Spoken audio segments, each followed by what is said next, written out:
আজ যত সংকট সব তৈরি করা নাটক। নির্বাচনের মাধ্যমে দেশে শান্তি চায় জনগণ, বললেন মির্জা ফখরুল। চাপ সৃষ্টি করে ঐক্য হয় না, মন্তব্য আমির খসরুর।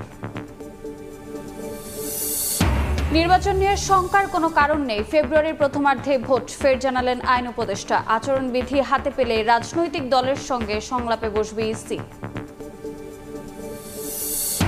আওয়ামী লীগের লকডাউন কর্মসূচি ঘিরে কোনো শঙ্কা নেই, আইন শৃঙ্খলা সংক্রান্ত সভা শেষে স্বরাষ্ট্র উপদেষ্টা। মাঠ থেকে 50 ভাগ সেনা সদস্য তুলে নেয়ার তথ্য গুজব।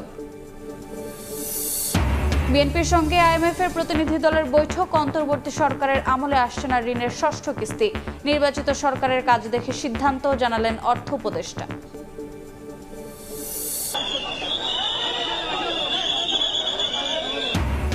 47তম বিসিএস এর লিখিত পরীক্ষা পেছানোর কর্মসূচিতে পুলিশের লাঠিচার্জ, জলকামান।